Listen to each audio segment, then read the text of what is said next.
All right, let's move from Europe now to the United States. The country's just a year away, or a little more than a year, from presidential elections.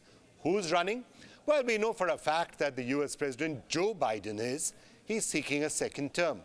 Biden has officially announced his candidacy for 2024. The 80-year-old filed documents on Tuesday, and soon his new campaign team released this video. When I ran for president 4 years ago, I said we're in a battle for the soul of America, and we still are.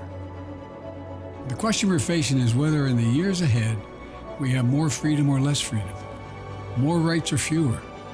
I know what I want the answer to be, and I think you do too. This is not a time to be complacent. That's why I'm running for re-election. And this was followed by a public appearance. It's time to finish the job. Finish the job. What else?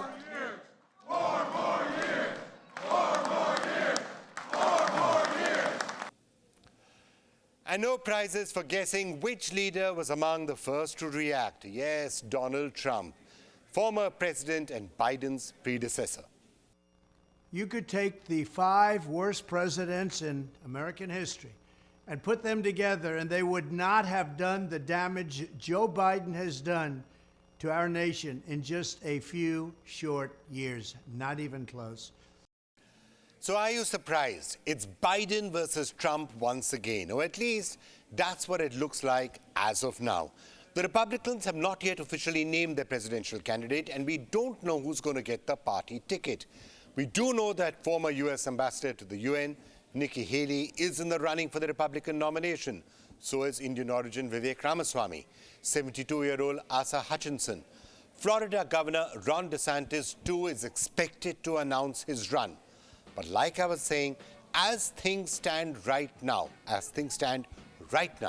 Trump appears to be the strongest Republican face, making it potentially yet another Trump versus Biden face-off. Now, we know who won last time. So will this time be any different?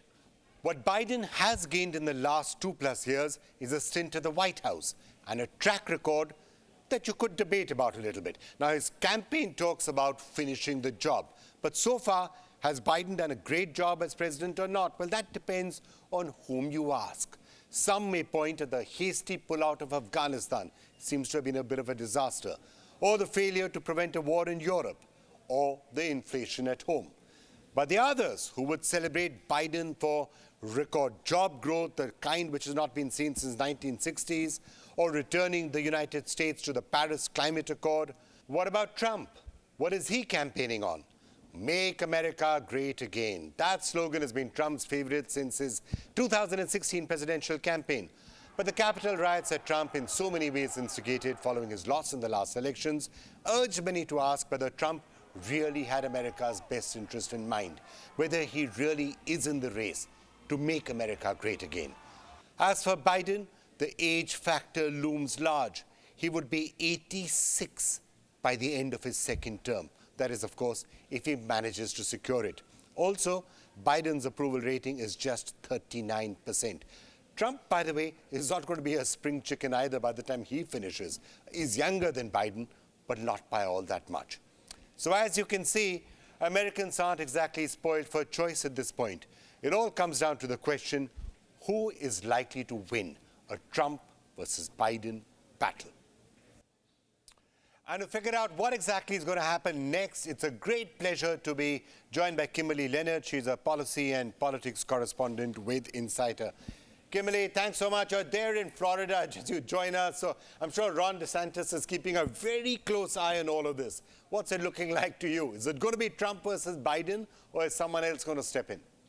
I think what we've seen in recent weeks is that Trump has really benefited from the indictment and benefited from the fact that he seems to get more support when other Republicans attack him. So we saw Florida Governor Ron DeSantis go after him, sort of dig against him because he, lost the 2020 election, and dig against him because of the allegations that are in the indictment.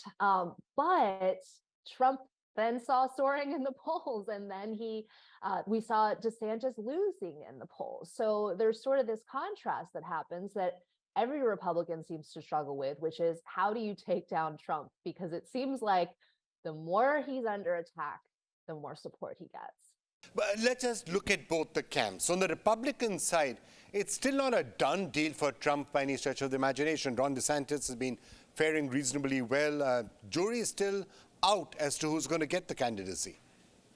Definitely. And I think one thing that probably is heartening to the DeSantis camp is that he has taken a lot of punches from Trump in recent weeks, and he is still in the game. And if you look at Ron DeSantis against, let's say, Nikki Haley or Mike Pence, who will probably announce, or, Vivek Ramaswamy, you still see that DeSantis is the one who comes anywhere close to potentially, being second place to Trump. All right, turning to the Democratic side, when it comes to Biden, do you think, is it a done deal out there? I know there are some people who feel that, well, it's possible that Biden will get the candidacy, but maybe if there was another candidate, they would have a better shot, a more sure-shot chance of beating Trump. Remember, it was actually quite close between Biden and Trump, even in 2020. One of the benefits Biden has that Trump doesn't have is that even though you see a majority of voters do not want Biden to run again, that's what polling show, you don't have prominent Democrats jumping in to challenge him. That's in contrast to Trump. I mean, Trump is still also, someone that a lot of voters don't want to run, but you have all these Republicans who are jumping in to challenge him, even potentially his former vice president. I have to say, I'm really curious about the age factor. Whether if it's Biden versus Trump, it's going to be what, 80s versus late 70s, a couple of years here and there.